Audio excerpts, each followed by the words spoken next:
Hi guys, welcome back.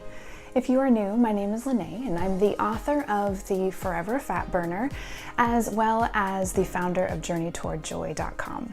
And in today's video, I am going to teach you the beginner's guide to eating healthy. Have you ever woke up and felt your health got away from you? It seems like overnight your pants are tight and you feel sluggish and older than you would like. You know that you need to make changes in your diet and your habits, but you aren't sure where to start. It seems like the media is constantly flooding your eyes and your ears with new fad diets, and while each one seems promising, you aren't sure which one's right for you.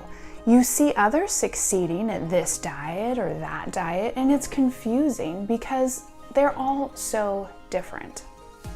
Well, I know this feeling very well because if you've seen any of my previous videos, you know that I have explored nearly every diet there is, and I've lost weight with nearly every diet there is. But it wasn't until I found the research that supported hormone balance and weight loss that my methods really worked and my habits really changed. Once I figured out how to customize my eating plan to my body's needs, this is really what stepped it up for me. And I went from 45 pounds heavier to the best shape I have ever been. In fact, I'm even in better shape than when I was a teenager. So if I can bust the genetics theory, the idea that our bodies are destined to be overweight or out of shape because they always have been, well, so can you. The problem is that even with this information, you may not know what to look for. So guess what? I've got you.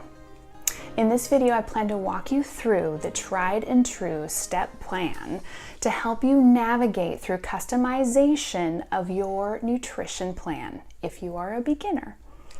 So in this video, I am going to walk you through step by step how to create a basic diet plan, whether you want to lose weight or you really just want to get back to healthy habits. So feel free to pause this video as often as you need if you're taking notes. First, determine the amount of calories you should be consuming. Now, we aren't going to count calories per se, but we will want to make sure that we are on target for the amount of servings and the portion sizes that we need of each food group. So I've attached a document for you below to help you determine that number. Now that you have this number, you will need to determine your servings of the necessary food groups. This chart is also attached for you below. Say for instance you need 1,500 calories per day. You will determine that you need 7 to 10 servings of vegetables, 2 servings of fruit, 4 servings of protein, 2 servings of a complex carbohydrate if you wish, 3 servings of fat, 1 serving of nuts and seeds, 3 servings of oils or nut butters.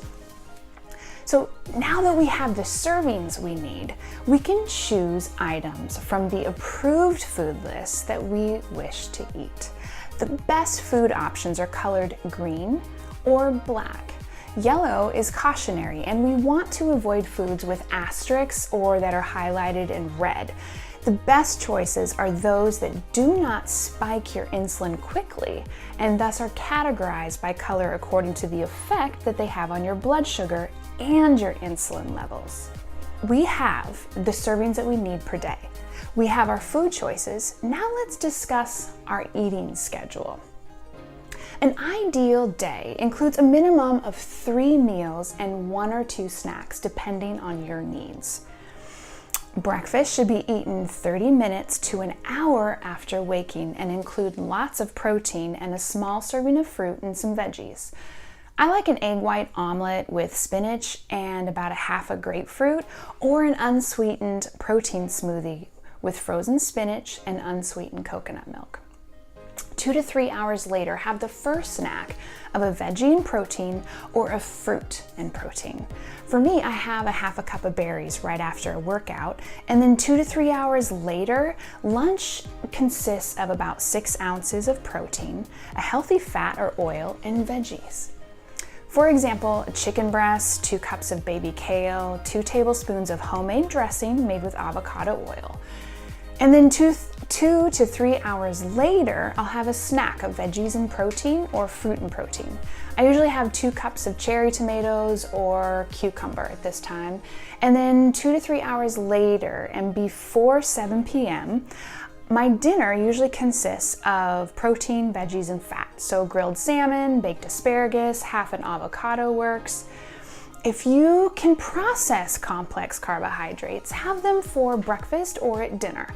I like half a cup of sweet potato at dinner or 2 cups of unsweetened coconut milk at breakfast as my complex carb.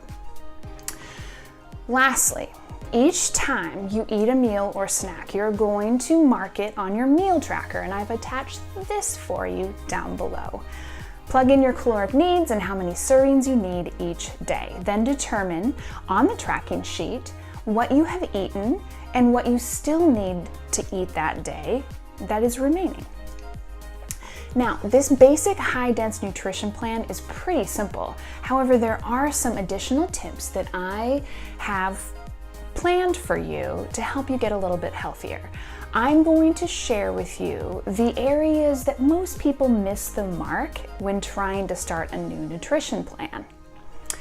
Here's mistake number 1. They don't grocery shop and try to get all of their healthy meals on the go. If you don't have healthy foods handy, you will reach for processed food when you're hungry. Problem number 2, they don't take the time to calculate their caloric needs or track their intake. 3, they don't toss out all of the processed foods in their pantry or their refrigerator. If your label has more than 3 ingredients or it contains something that is not a whole food product, it's probably processed and you need to toss it. Another mistake is that people don't look for the hidden sugars on their labels. I don't care if it's honey, agave nectar, coconut sugar, or fruit syrup. If the nutrition label says the number of sugar grams is above 0, then it contains sugar.